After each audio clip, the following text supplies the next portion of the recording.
आगे हमारे पास probability sampling की टाइप्स हैं। प्रोबेबिलिटी सैम्पलिंग में सबसे पहली टाइप हमारे पास है simple random sampling. Simple random sampling ये है कि पूरी पॉपुलेशन में जितने भी मेंबर्स हैं उनके पास इक्वल चांस है। हम किसी कम्युनिटी में जाएंगे, हम उसमें से रैंडमली लोग सिलेक्ट कर लेंगे। ये सिंपल रैंडम सैम्पलिंग है। स्ट्रेटिफाइड सैम्पलिंग में होता यह है कि हम दो स्ट्रेटा बनाते हैं, दो ग्रुप्स बना लेते हैं और उन ग्रुप्स में से हम रैंडमली लोग उठा लेते हैं। ये स्ट्रेटिफाइड सैम्पलिंग टेक्निक है। इसी तरह से फिर अगली हमारे पास है क्लस्टर सैम्पलिंग। क्लस्टर सैम्पलिंग में ये होता है कि हम क्लस्टर्स बनाते हैं और उन क्लस्टर्स में से हम रैंडमली लोग उठा लेते हैं, तो वो क्लस्टर सैम्पलिंग है।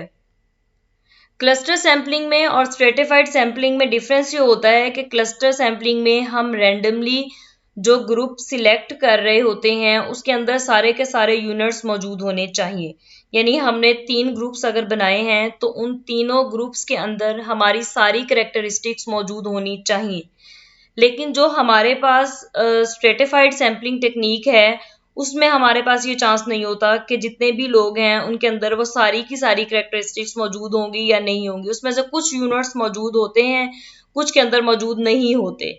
इन अदर वर्ड्स हम ये कह सकते हैं कि जो स्ट्रेटिफाइड सैम्पलिंग है ये एक ऐसी टाइप है जिसमें हम होमोजेनस सेगमेंट्स में अपनी पॉपुलेशन को डिवाइड करते हैं और हम उसमें से रैंडमली जो है फिर अपना सिलेक्ट कर लेते हैं। और क्लस्टर सैम्पलिंग हम ये कहते हैं कि एक ऐसा सैम्पलिंग टेक्निक है जिसमें हम नेचुरली अकरिंग ग्रुप्स में से अपनी पॉपुलेशन सिलेक्ट करते हैं, या जो हमारे सिलेक्शन एलिमेंट है वो स्ट्रेटिफाइड में इंडिविजुअल होता है और वो क्लस्टर में हमारे पास कलेक्टिव होता है। या फिर हम ये कहते हैं कि स्ट्रेटिफाइड में जो होमोजेनिसिटी है वो with in the group present है और क्लस्टर में वो बिटवीन द ग्रुप प्रेजेंट है। इसी तरह से हमारे पास अगली टाइप है सिस्टमेटिक सैम्पलिंग की। सिस्टमेटिक सैम्पलिंग में हम ये कहते हैं कि हम हर 10th या 9th या 6th मेंबर लेते हैं, यानी हम सिलेक्ट कर लेते हैं अपनी न्यूमेरिक वैल्यूज की बेस पे कि जो मेंबर्स आ रहे हैं उनमें से हमने, या इस पॉपुलेशन में हम जाएंगे हम इसमें से हर 6ठा इंडिविजुअल उठा लेंगे, या इसमें से हम हर 7वां जो मेंबर लेंगे, इस घर में से हम हर दूसरा मेंबर लेंगे। तो ये हमारे पास सिस्टमेटिक सैम्पलिंग टेक्निक है। ये जनरल टाइप्स है हमारे पास प्रोबेबिलिटी सैम्पलिंग की।